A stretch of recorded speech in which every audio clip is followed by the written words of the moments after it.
Bom dia, queridos. Hoje é o nosso 6º devocional do discípulo e hoje a nossa meditação vai estar no Salmo de número 1, no verso 2. Antes tem a sua satisfação na lei do Senhor e na sua lei medita de dia e de noite.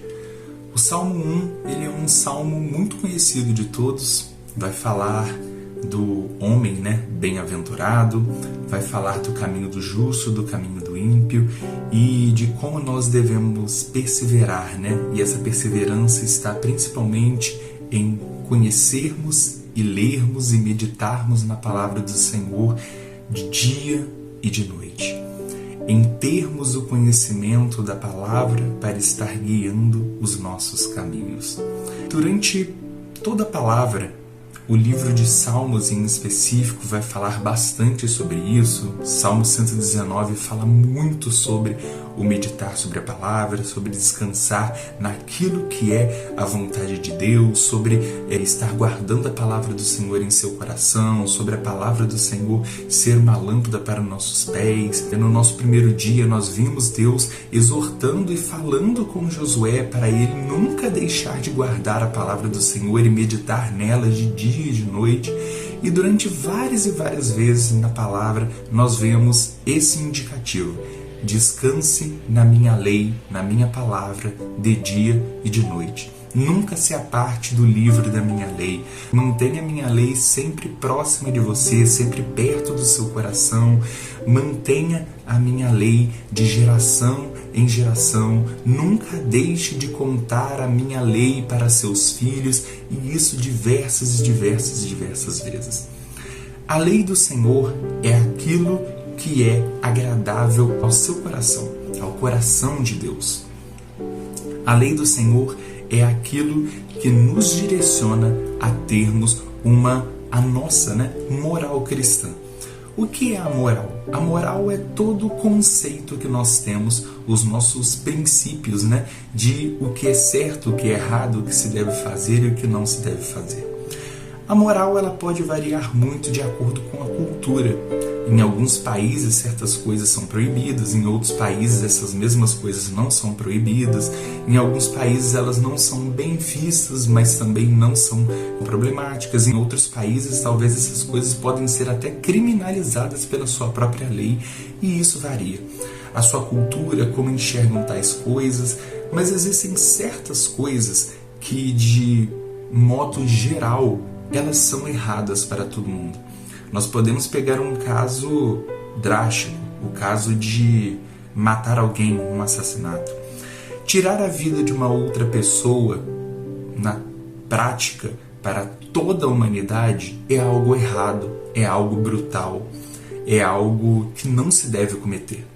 Existem certas coisas que a nossa própria índole interna já vai nos indicar que aquilo é errado. Nós nos sentimos mal com aquilo. E essa índole que nós conhecemos é o conhecimento que nós ganhamos ao casal original ter comido do fruto. E o conhecimento, o próprio nome da árvore dizia a árvore do conhecimento do bem e do mal. E essa bússola moral que nós ganhamos, ela é uma bússola distorcida, porque o ser humano não consegue lidar com o pecado. A bússola do ser humano, a partir daquele momento, sempre começou a tender para o mal. Mesmo nós sabendo que o que nós podemos fazer, o que nós cometemos, são coisas ruins, nós geralmente tendemos a fazer coisas que para nós podem ser boas, para nós podem ser proveitosas, nos pode trazer algum ganho ou, com certeza, algum prazer no meio daquilo tudo.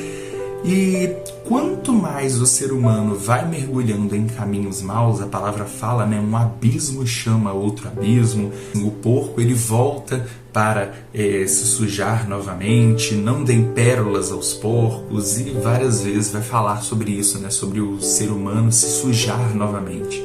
Isso é muito complicado porque quanto mais nós nos acostumamos com o mal, óbvio, aqui eu dei um caso muito drástico, um caso de assassinato, mas o mal para Deus ele não tem distinção.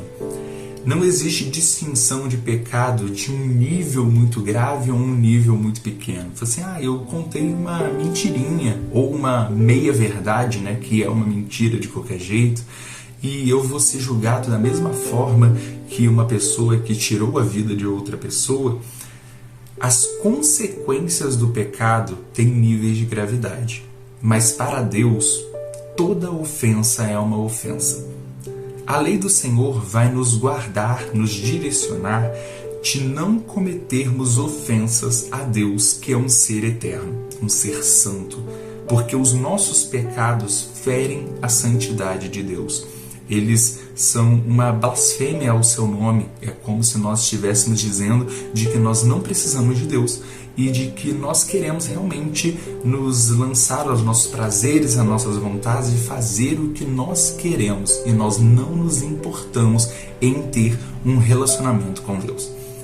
É impossível ter um relacionamento com alguém ferindo e magoando e até humilhando, se não até agredindo física ou verbalmente essa pessoa. Não dá para ter um relacionamento desse tipo. É exatamente para isso que serve a palavra de Deus. A palavra de Deus, ela vai ter dois ímpetos. O primeiro ímpeto, ao a gente olhar para a palavra e ver a quantidade de direcionamentos, é que nós, humanamente, nunca conseguiríamos agradar a Deus. A palavra vai dizer que não fomos nós, mas que foi o Senhor que nos escolheu. Ele nos chama. E esse chamado de Deus é fundamental, afinal foi o próprio Cristo que morreu e deu a sua vida por nós, porque nós nunca conseguiríamos, em nossos pecados, perdidos em trevas. A palavra fala que nós estávamos afastados de Deus, né? Porque todos pecaram e destituídos estão da glória de Deus. Por isso que ele teve que vir como um cordeiro imaculado, sem feridas, sem nenhum mal, para se oferecer para pagar pelo preço do nosso pecado. Ter esse relacionamento com Deus, nessa primeira ótica, nos demonstra que nós dependemos totalmente da graça e da misericórdia de Deus. A graça, ela é um favor imerecido. Nós não merecíamos, mas mesmo assim Cristo veio, morreu e nos deu perdão.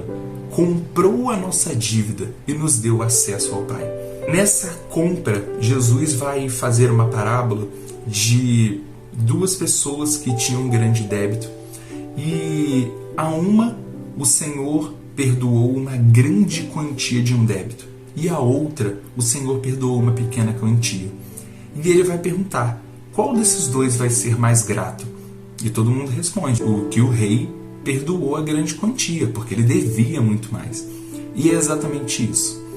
Às vezes, a gente se acostuma com a nossa vida com Deus, porque talvez para nós, aquilo que nós fomos perdoados aos nossos próprios olhos foi algo pequeno.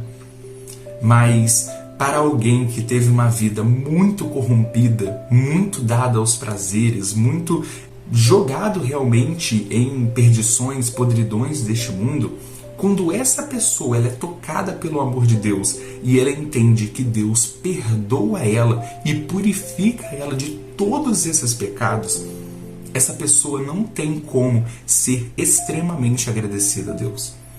Mas independente de se você foi muito perdoado ou pouco perdoado, se você tinha poucos pecados, né, vamos dizer assim, entre aspas, todos nós temos pecados, mas geralmente a gente tem o costume de analisar a nossa vida de acordo com a vida do próximo. Óbvio, nós temos o nosso relacionamento horizontal, os nossos irmãos, nós temos esse relacionamento. Mas quando se diz nessa condição de ter um relacionamento íntimo com Deus, não importa quem está ao lado. O que importa é se nós temos um relacionamento diário, cotidiano, com constância, em perseverança com o nosso Deus. Aí, o que importa é a nossa vida. É tudo que nós pensamos, é tudo que nós fazemos, é tudo que está envolto em nosso relacionamento com Deus.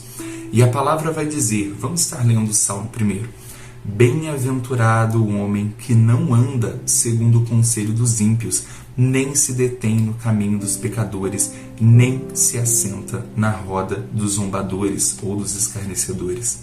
Antes tem a sua satisfação na lei do Senhor, e na sua lei medita de dia e de noite. Será como a árvore plantada junto a correntes de águas, que dá o seu fruto na estação própria, e cujas folhas não caem. Tudo o que fizer prosperará. Os ímpios não são assim, mas são como a palha que o vento espalha. Pelo que os ímpios não subsistirão no juízo, nem os pecadores na congregação dos justos, pois o Senhor conhece o caminho dos justos, mas o caminho dos ímpios perecerá. No verso 5, vamos ler mais uma vez. Pelo que os ímpios não subsistirão no juízo, nem os pecadores na congregação dos justos. Os ímpios são todos aqueles que não reconhecem a Jesus como Senhor e vão chegar até o final de suas vidas dessa forma. E ele vai dizer que nem os pecadores congregarão com os justos. Todos nós somos pecadores. Todos nós carecemos da infinita graça de Deus. Todos nós somos devedores de Cristo, porque Cristo comprou o nosso débito, uma dívida que era impossível nós pagarmos.